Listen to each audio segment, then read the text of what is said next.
work out the best for those who make the best of how things work. Because opportunities don't happen, you create them, and yes, of course, your scores are just a number. ऐसे ही अवसर को होने ना देकर बल्कि अवसर को खुद बनाने वाले हमारे अगले वक्ता श्रीमान डॉक्टर महिपाल जी पौचुंडा कला गांव से हैं। प्रारंभिक शिक्षा 8वीं तक गांव के सरकारी पाठशाला में किया, 9 से 11 तक सोजत रोड के सरकारी पाठशाला में किया। आप जानना चाहेंगे उनके 10वीं के मार्क्स कितने थे? केवल 53%। 53% से 10th पास कर 12th को जोधपुर के होली स्पिरिट स्कूल से 59% से पास हुए। एक बहुत खूबसूरत सी एक पंक्ति है, मैं आप सबको बताऊंगा। मैं अपने सपने और जुनून से प्रेरित हूँ, मैं अपने सपने और जुनून से प्रेरित हूँ, जो मुझे अजय बनाता है। मैं आगे बढ़ता रहूँगा चाहे कुछ भी हो जाए। इसी जज्बे के साथ कोटा में आगे की पढ़ाई हेतु चले गए। सन 2008 में वेटरनरी में सेलेक्ट हो गए, बीकानेर में एडमिशन लिया और फिर 2 साल वेटरनरी करने के बाद 2010 में RPMT जिसे राजस्थान प्री मेडिकल टेस्ट कहते हैं, उसमें 3rd रैंकिंग से MBBS में चयनित हुए।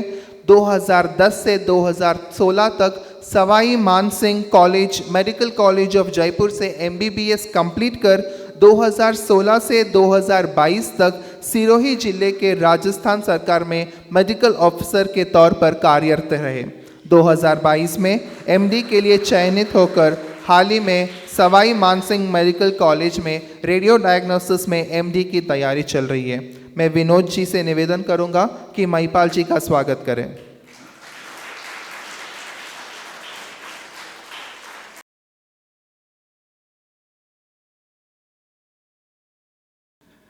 मंच पर विराजमान सभी सम्मानीय अतिथिगण और आप बेंगलोर से पधारे सभी स्टूडेंट और उनके साथ आए उनके पेरेंट्स, आप सबको मेरा नमस्ते।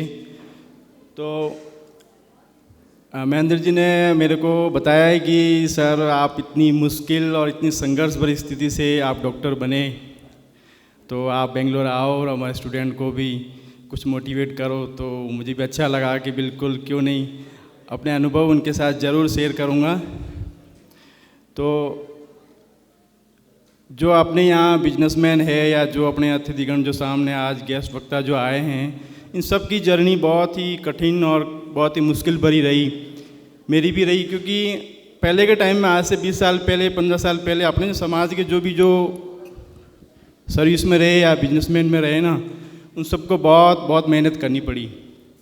लेकिन आप लोग जो स्टूडेंट आज यहाँ आए हैं बहुत ही जोशीले लग रहे हैं, कुछ ज़िंदगी में बनना चाहते हैं, है ना। तो आप लोग यहाँ से कुछ सीख के जाएंगे। अब मेरी बात मैं आपको बताऊँ तो काफ़ी उथल पुथल और काफ़ी टफ और काफ़ी सिचुएशन बहुत मुश्किल रही। उसके बाद मैं अपने मुकाम को हासिल कर पाया। स्टार्टिंग यहाँ से हुई थी कि, है ना, अब मैं आपको बताऊँ, सब मेरी PPT है, मैं आपको सब और अच्छे से बताऊँगा, मेरे अनुभव में आपके साथ शेयर करूँगा। आज से 20 साल पहले जब मैंने एक सपना देखा था, उस टाइम बहुत मतलब, आज तो ऑनलाइन सिस्टम और सब कुछ मार्गदर्शन सब कुछ अवेलेबल है, उस टाइम इतना कुछ भी नहीं था। फिर भी आज 2004 और 5 के अंदर मैंने एक सपना देखा था कि मेरे को डॉक्टर बनना है। और आप लोगों ने भी कुछ न कुछ सपने सभी ने पाल ही रखे होंगे।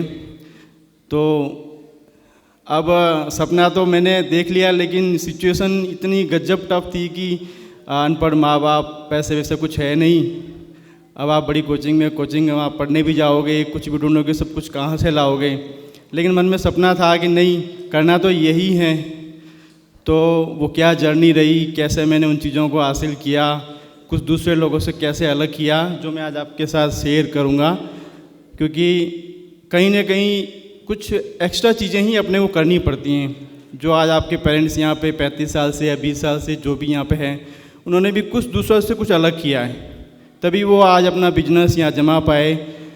और जो बिजनेस में है या जो सर्विस में है, जो अच्छे पद पे हैं, उन्होंने भी, बहुत कम लोग हैं लेकिन उन्होंने भी बहुत मुश्किल से ही कुछ अलग किया होगा दूसरों से, तभी वो लोग आज इतनी अच्छी पोजीशन पे है।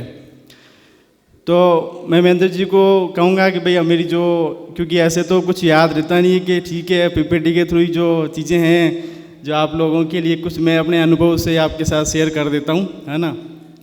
ये कुछ सिंपल बातें हैं, कोई ज़्यादा टफ चीज़ें नहीं है, क्योंकि है ना अब अपने देवासी समाज से बहुत कम लोग पढ़े लिखे हैं, मतलब बहुत कम लोग हैं। और दूसरे समाज में आप जैन समाज में जाएंगे, ब्राह्मण में जाएंगे तो IAS है, डॉक्टर्स, इंजीनियर्स सभी बहुत कुछ है ना।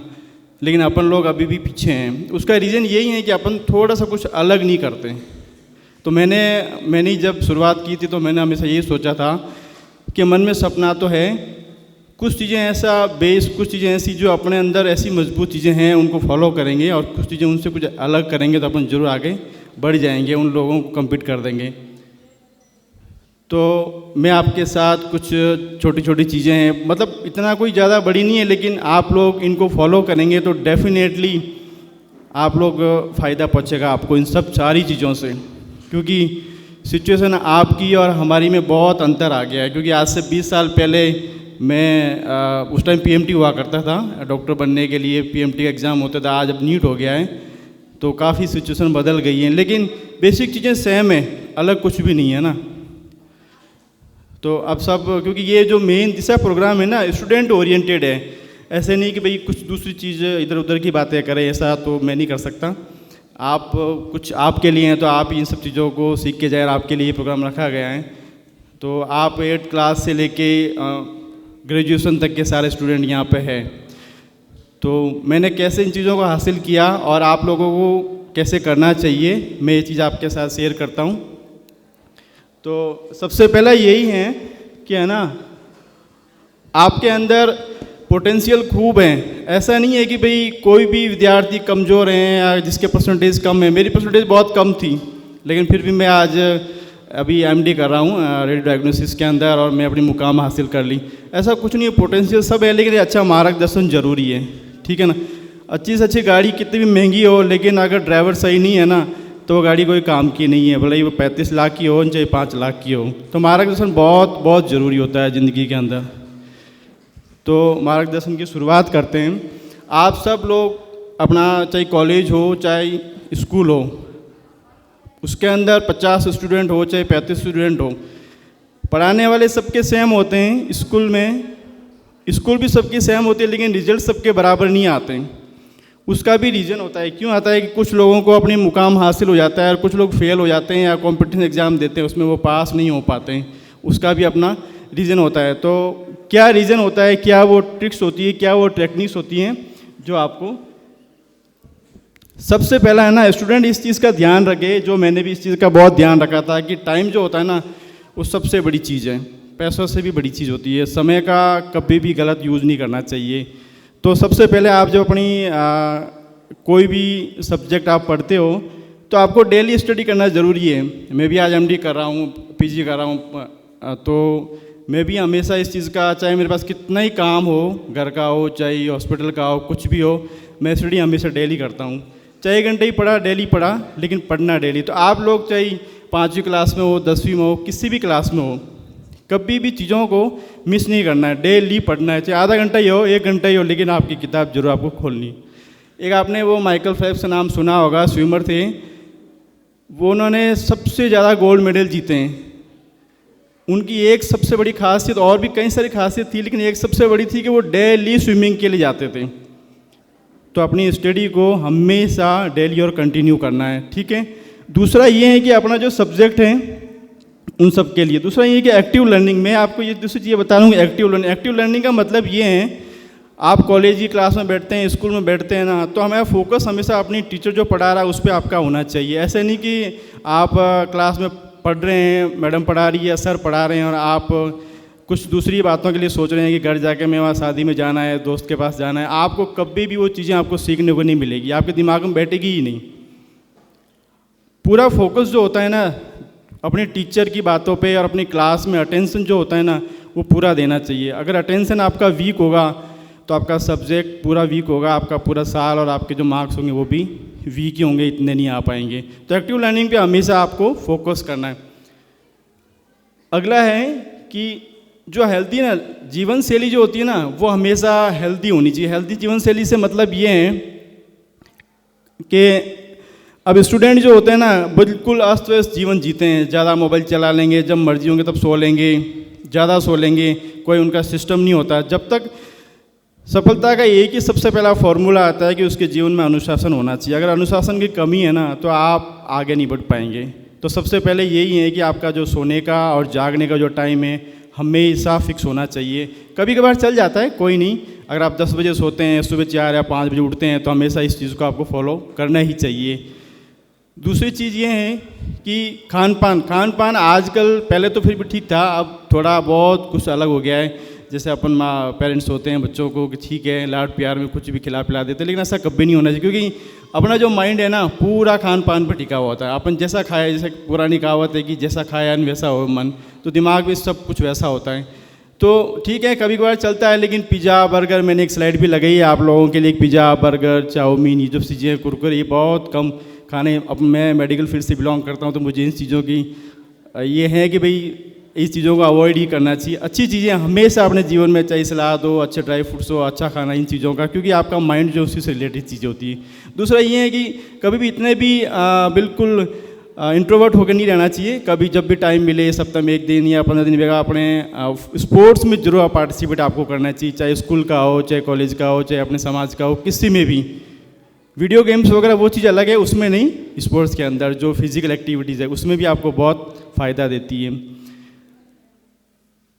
दूसरा ये है कि मैंने अभी महेंद्र जी ने ही बताया, सर ने, मानक जी ने ही बताया कि ज़िंदगी में आपको है ना, क्योंकि आप स्टूडेंट हैं, आपको बहुत सारी चीज़ें नहीं पता होती है कि स्कूल में कुछ ऐसी बात हो जाती है या अपने मन में भी कुछ ऐसी बात होती है, तो मन में दबा के कोई चीज़ नहीं रखें। कैसी भी चीज़ हो हमेशा पेरेंट्स के साथ शेयर करें, अपने जो आपसे बड़े हैं उनके साथ शेयर करें। अब भी किसी भी तरह की प्रॉब्लम हो ना, आप मन में दबा के नहीं रखना चाहिए। पढ़ाई से संबंधित हो, अपने बॉडी से संबंधित हो, आपको कुछ डर लग रहा हो, किसी भी चीज़ का हो, आपको हेल्प मांगने में कभी नहीं घबराना चाहिए, कभी भी नहीं घबराना चाहिए।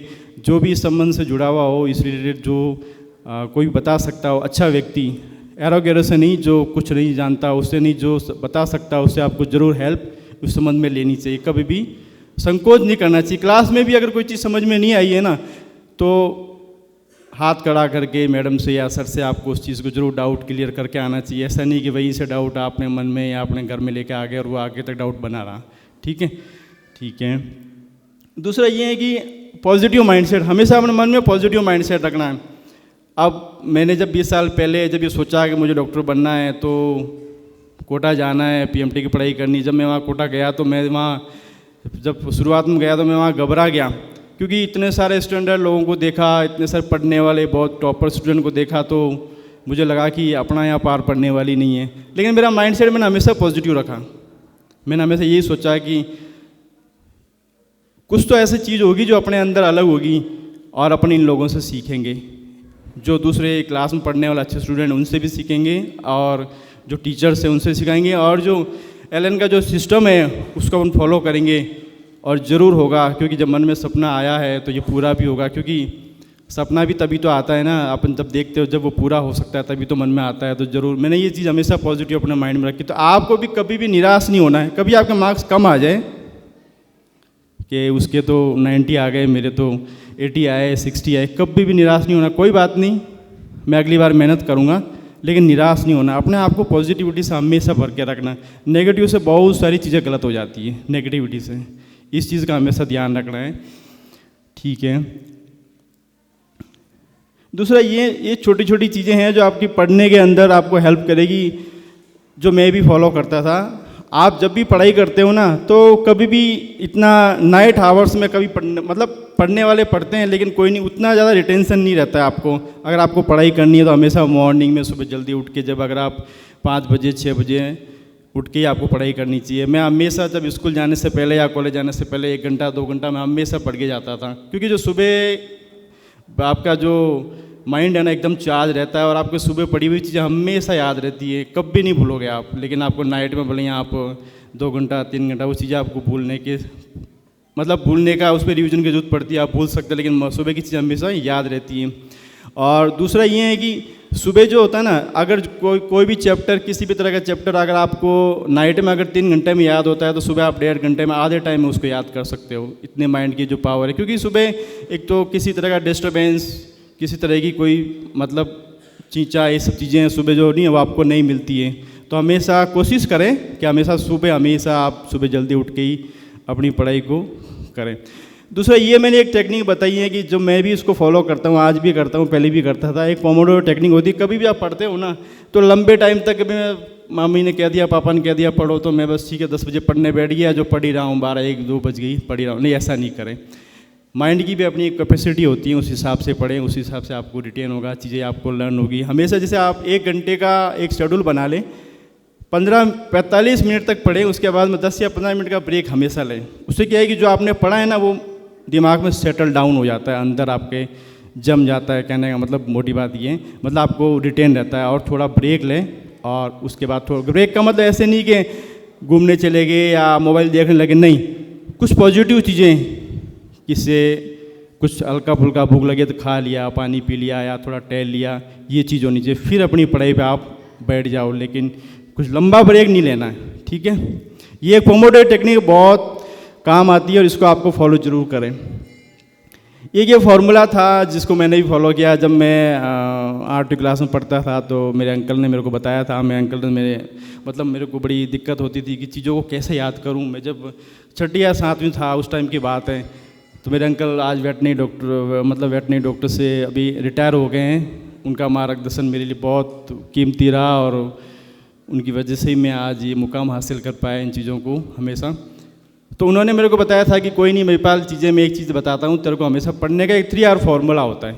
जैसे आपको कोई भी चैप्टर हो, किसी भी तरह का चैप्टर हो ना, हमेशा उसको पढ़ो, पहले रीड करना है, उसको समझना है कि भाई इसमें चीज़ें क्या है। उसको रटने की, याद करने की ट्राई मत करो, सबसे पहले पढ़ो। उसके 2 या 3 पेज जो भी होते हैं ना, उसको आप पढ़ो। उसके बाद सेकंड टाइम उसको रिमेंबर करने का ट्राई करो, याद करने का कोशिश करो, दिमाग में बिठाने का प्रयास करो कि भाई इसके अंदर क्या चीज़ उसने बता रखी है। और थर्ड टाइम में उसको रिपीट करो। रिवीजन जितना करोगे ना, कोई भी चैप्टर का रिवीजन जितना करोगे ना, उतना वो चीज़ आपको लंबे टाइम तक याद रहेगी। रिवीजन तो आप 2 बार 3 बार, जब जितना भी आपको मौका मिले उस चीज़ को करना है। तो ये 3R फॉर्मूला है, इससे आपको पढ़ाई में बहुत हेल्पफुल मिलेगी। दूसरा ये पेरेंट्स के लिए भी है, बच्चों के लिए भी है। आपका जो स्टडी एरिया होता है ना, वो हमेशा बहुत मायने रखता है। आप कहाँ बैठ के पढ़ते हो, वो आपकी पढ़ाई में बहुत हेल्पफुल है। स्टडी एरिया से अब ये है कि हमेशा आपका मकान कैसा बड़ा छोटा कैसा भी, हमेशा एक रूम हमेशा फिक्स होना चाहिए, उसमें एक टेबल और कुर्सी, जहाँ भाई आप डेली वहीं बैठ के पढ़ते हैं। ऐसा नहीं कि कभी तुम्हें छत पर जाकर पढ़ लिया, ठीक है कभी बार चल रही छत पर जाकर पढ़ लिया, कभी इस रूम पढ़ लिया, किताब बेड पे लेट के पढ़ लिया, नहीं, ऐसा कभी नहीं पढ़ना चाहिए। एक रूम फिक्स कर लो, टेबल और कुर्सी, जहाँ आपकी जगह हमेशा फिक्स रखो। मेरा तो एक फ्रेंड है, जब भी वो MD कर रहा है, वो मेरे को बताता है कि उसका मकान में जब वो स्कूल से लेके आज तक उसका वो रूम और वो टेबल और कुर्सी की उसने जगह चेंज नहीं की है। क्योंकि जब भी होता है तो कहीं भी होता है तो वो चीज़ें वापस लर्न करने में अपना आसानी रहती है। तो हमेशा एक स्टडी एरिया को सबसे पहले एक जगह फिक्स करो, और हमेशा क्लीन होना चाहिए, हमेशा डेली क्लीन करो। ऐसा नहीं कि उसमें कुछ भी खाए पिए, वो वहीं पे खाना खा रहे हैं, वहीं पे सब कुछ कचरा वचरा फैला दिया, उससे आपको स्टडी में बहुत दिक्कत आएगी। और दूसरा ये है कि अब आप पढ़ाई करो तो हमेशा, चाहे स्टूडेंट कॉलेज का हो चाहे स्कूल का हो, एक टेबल और चेयर पे बैठ के हमेशा स्टडी करो। कभी भी ऐसे कि भाई मैं बैठ के पढ़ लिया या लेट के पढ़ लिया, उससे आपको चीज़ें हमेशा याद नहीं रहती हैं। और जहाँ भी पढ़ो वहाँ पे लाइटनिंग की व्यवस्था आपकी जो है ना, वो पूरी अच्छी होनी चाहिए। तो ही चीज़ें आपको, जो आप पढ़ोगे उसका पूरा फ़ायदा आपको मिलेगा। दूसरा ये बहुत पुरानी ये कहानी है कि अब, लेकिन आज भी इतनी रिलेवेंट है कि एक कछुआ और एक खरगोश की एक रेस हुई थी। तो उसमें जीत तो किसकी हुई थी, आपको सबको पता ही है कि कछुआ जीता था।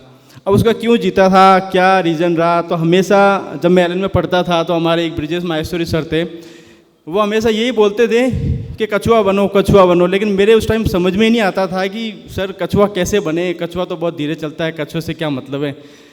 लेकिन जब मैं बाद में उस बात को गौर किया तो मुझे पता चला कि कछुए का आखिर क्या मतलब होता है। कछुए का मतलब यही है कि जब कछुआ और खरगोश की ये बात हुई कि भाई अपन रेस करते हैं, अगर वो कछुआ उस टाइम डर जाता, हार जाता कि नहीं नहीं मेरे से ये काम नहीं होगा भाई, तू तो बहुत तेज़ दौड़ता है, मैं नहीं कर पाऊँगा, लेकिन उसके अपनी पोटेंशियल पे भरोसा था।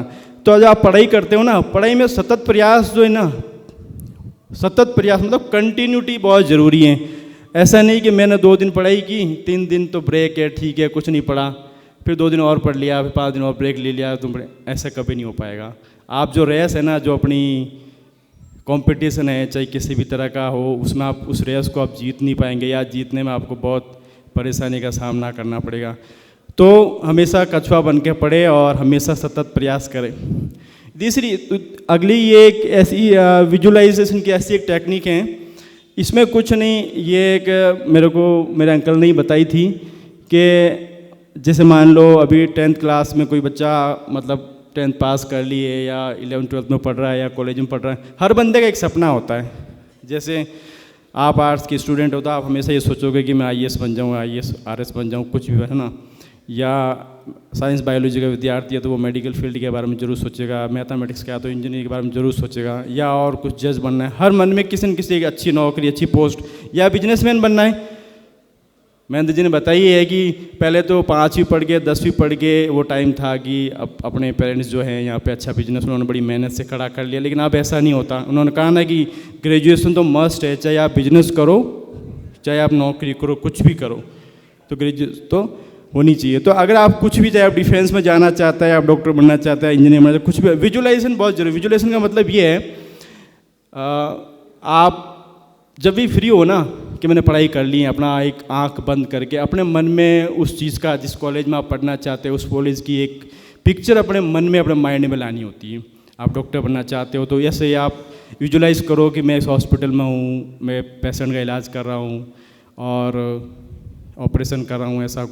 या आप डिफेंस में जाना चाहते किसी भी तरह का, क्योंकि विजुअलाइजेशन से क्या होता है कि माइंड ऑटोमेटिक ये मान लेता है कि मैं ऐसा ही हूँ, तो वो चीज़ वापस वो हकीकत बन जाती है वो चीज़ें। और दूसरा, जब आप रात को सोने जाते हो, 10 बजे सोते हो, 11 बजे जब भी सोते हो, तो सोने से पहले 10 मिनट इस चीज़ को आंख बंद करके ये चीज़ हमेशा विजुअलाइज़ किया करो कि जो सपना तय कर रखा है उसके बारे में आप ज़रूर मनन करो, तो वो पूरे नाइट आपके मन में रहता है और आपको उससे रिलेटेड सारे आइडियाज़, सारे मार्गदर्शन, जो भी आपको ट्रिक्स है वो आपको मिलती हैं और जल्दी सक्सेस। ये एक अलग चीज़ है, लेकिन ठीक है। दूसरा है कि अब पढ़ाई तो करते ही हो, लेकिन मैंने बताया नहीं कि जब तक कुछ एक्स्ट्रा नहीं करोगे ना ज़िंदगी में, तो आप एक नॉर्मल बन के रह जाते हो, सामान्य बन के। अगर आप ज़िंदगी में कुछ अलग करना है, कुछ एक्स्ट्रा करना है, तो कुछ थोड़ी सी चीज़ें हमेशा, चाहे आप छोटे क्लास के स्टूडेंट हो या कॉलेज स्टूडेंट हो, कोई भी हो, सबको करना चाहिए। दूसरा ये है कि अब इतनी सारी मोबाइल, ये सर बता ही रहे थे, माना कीजिए कि इंस्टाग्राम पता नहीं, फेसबुक खूब चलाते रहते हैं लोग, उससे दिमाग का एकदम ख़राब हो जाता है। मतलब जैसे होता है ना कि अगर एक पानी है, तो अगर वो डोला हुआ पानी होता है, मतलब गंदा पानी होता है, तो उसके पैंदे में क्या चीज़ें होती है वो आपको दिखेगा ही नहीं, भले कुछ भी मोती रखे वो उसके पैंदे के अंदर। लेकिन साफ पानी होता है, एकदम डोला हुआ नहीं होता, तो उसके पैंदे के नीचे कुछ भी पड़ा होता है ना, वो दिख जाता है। तो ये दिमाग भी एकदम समुद्र की तरह पूरा है। तो ये शांत होना बहुत ज़रूरी है। शांत तभी होता है कि जब अपन कुछ भगवान का, कुछ स्पिरिट, कुछ थोड़ी ज़्यादा नहीं, थोड़ी बहुत सुबह कर ली, या थोड़ा मेडिटेशन का थोड़ा वक्त 5 या 10 मिनट हमेशा निकालो। और तीसरी ये है कि कभी भी, जब भी अपनी सब्जेक्ट की बुक पढ़ने के बाद, जब मैं 8वीं क्लास में था तो मेरे अंकल, मैंने सबसे पहली बुक अपने शिव खेड़ा की एक बुक थी, यू कैन विन, जीत आपकी, उन्होंने 8वीं क्लास में मेरे को लाके दी थी। तो उन्होंने बोला कि, मैंने कहा ये कोई सब्जेक्ट है क्या, इससे से कोई क्वेश्चन आते हैं क्या? उन्होंने कहा नहीं, इससे क्वेश्चंस कुछ नहीं आएंगे, लेकिन इससे क्वेश्चंस करने में तेरे को बहुत मदद मिलेगी। तो जब मैं उस टाइम तो ऐसी मोटिवेशनल कुछ बुक्स होती है जो जब भी टाइम निकाल के थोड़ा बहुत आपको पढ़े, तो आपको जरूर उस चीज़ के लिए आपको हेल्पफुल साबित होगी। दूसरा ये कह रहा हूँ कि स्टूडेंट जो है ना, चाहे वो अब आप स्कूल में हो चाहे कॉलेज में हो, आपको, आपके लिए सोशल मीडिया आपके ज़्यादा कोई काम का नहीं है। आप नहीं भी चलाएंगे ना तो भी आपका कोई नुकसान नहीं होगा। अब आपके पेरेंट्स को तो मजबूरी में चलाना पड़ता है, क्योंकि उनके व्हाट्सएप पे कुछ मैसेज आते हैं। जो नौकरी पर्सन होता है उनको भी देखना पड़ता है, क्योंकि पहले लेटर आते थे, आजकल व्हाट्सएप पे सब कुछ मैसेज आते थे, तो उनको देखना पड़ता है। लेकिन आप लोगों के लिए कोई उसका यूज़फुल नहीं है। आप बिल्कुल अगर त्याग भी देंगे ना तो आप बहुत ज़्यादा फ़ायदे में रहिए। और सबसे बड़ा मोबाइल जो है ना, मोबाइल का इस्तेमाल आज के स्टूडेंट इतना ज़्यादा कर रहे हैं कि उनके दिमाग को वो खा रहा है, कमज़ोर कर रहा है। तो आपको शुरुआत में थोड़े दिन बहुत अटपटा सा लगेगा कि मैं यूट्यूब नहीं चला रहा, मैं इंस्टाग्राम नहीं चला रहा, फेसबुक नहीं चला रहा, व्हाट्सअप नहीं चला रहा, लेकिन धीरे धीरे ऐसी आदत बना लो कि आप इनसे दूर हो जाओ। अगर आपका पढ़ने में मन नहीं लग रहा तो घूमने चले जाओ, अच्छे लोगों से मिलो, अच्छी बुक पढ़ो, थोड़ा सो लो, रेस्ट कर लो। लेकिन इन चीज़ों से हमेशा दूर रहो। दूसरा, ये एक ऐसी कविता है मेरी, मुझे बहुत इससे मोटिवेशन मिलता है और ज़िंदगी में कि भाई कभी भी किसी भी तरह का फील्ड हो, चाहे बिजनेस हो, नौकरी पेशा हो, 2-3 लाइनें हैं, मैं पढ़ के बता देता हूँ कि प्रश्न पूछो उसका जवाब तुम्हें प्राप्त होगा। आपके मन में किसी भी तरह का डाउट है, आप अपने मन में अपने आप से पूछो, रास्ता आपको ज़रूर दिखेगा। खोजो तुम उसे पा लोगे, कहीं ना कहीं ट्राई करो, किसी भी तरह के हाथ पाँव मारो, आपको वो ज़रूर चीज़ मिलेगी। दस्तक दो, तुम्हारे लिए द्वार खुलेगा, क्योंकि हर जो वो व्यक्ति जो जिज्ञासा रखता है उत्तर पाता है, जो ढूंढता है उसे प्राप्त होता है, जो दस्तक देता है उसके लिए द्वार खुलता है। तो यही कुछ छोटी छोटी चीज़ें थी जो मैंने आपके साथ शेयर की, मैंने भी इसको फॉलो किया। कुछ चीज़ें एक्स्ट्रा थी, क्योंकि ज़िंदगी में जब अपन कुछ दूसरों से अलग हटके नहीं करेंगे तो, क्योंकि कंपटीशन इतना ज़्यादा है, चाहे बिजनेस हो चाहे वो पढ़ाई हो, अगर दूसरों से थोड़ा सा अलग नहीं करोगे ना तो अपन पीछे रह जाएंगे। अगर चाहे अपनी समाज में तो बहुत कम लोग हैं जो आज आगे बढ़े हुए हैं, बाकी दूसरे समाज के लोग देखो किसी भी कितने आगे बढ़े हुए हैं, क्योंकि वो लोग हमेशा कुछ अलग करते हैं।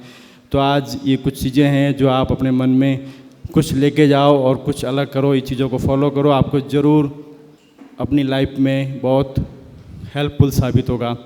इसी शब्दों के साथ मैं अपनी वाणी को विराम देना चाहता हूँ। आप सब लोगों ने इतना टाइम दिया और दिशा टीम को बहुत बहुत धन्यवाद इस चीज़ के लिए। Thank you.